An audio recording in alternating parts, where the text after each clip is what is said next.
Stay with us as we move on to our next news.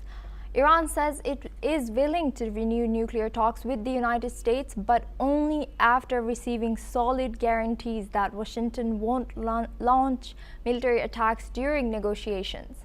Speaking to CBS News, Iranian Foreign Minister Abbas Araghchi said we must first ensure that America will not revert back to targeting U.S. militarily. Only then can we consider re-engaging in talks. This comes in the wake of a 12-day armed conflict between Iran and Israel, followed by U.S. strikes on Iranian nuclear facilities. Araghchi asserted Iran had proven its ability to defend itself and warned that any further aggression would be met with force.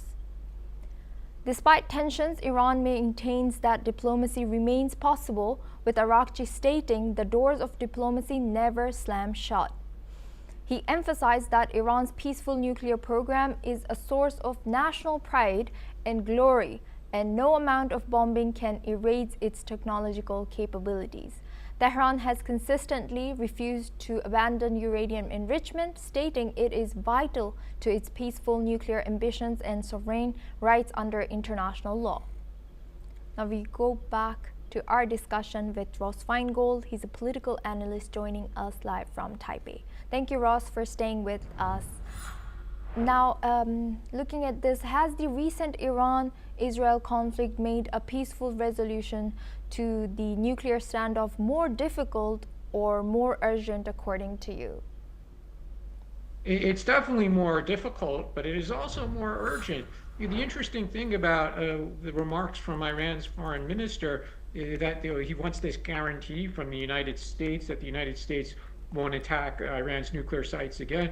This is really up to the Iranians more so than it's up to the Americans, because the only guarantee the United States could give would be to say, we won't attack you as long as your nuclear program is for peaceful purposes only. The fact remains that Iran has taken a lot of actions that leaves a doubt in the minds of the United States as well as Israel and frankly other countries as well as the IAEA, that Iran's nuclear program seems to be geared not only for civilian energy use, but also to produce nuclear weapons.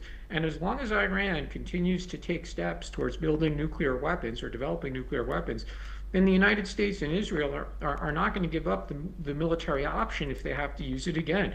And if they have to use it again to prevent Iran from developing nuclear weapons, they will use it again. And Iran knows that. So it's good that he's saying that they're open to diplomacy, but his request for a guarantee might be unrealistic.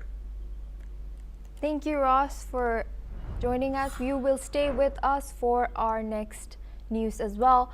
More than 14 million people, including over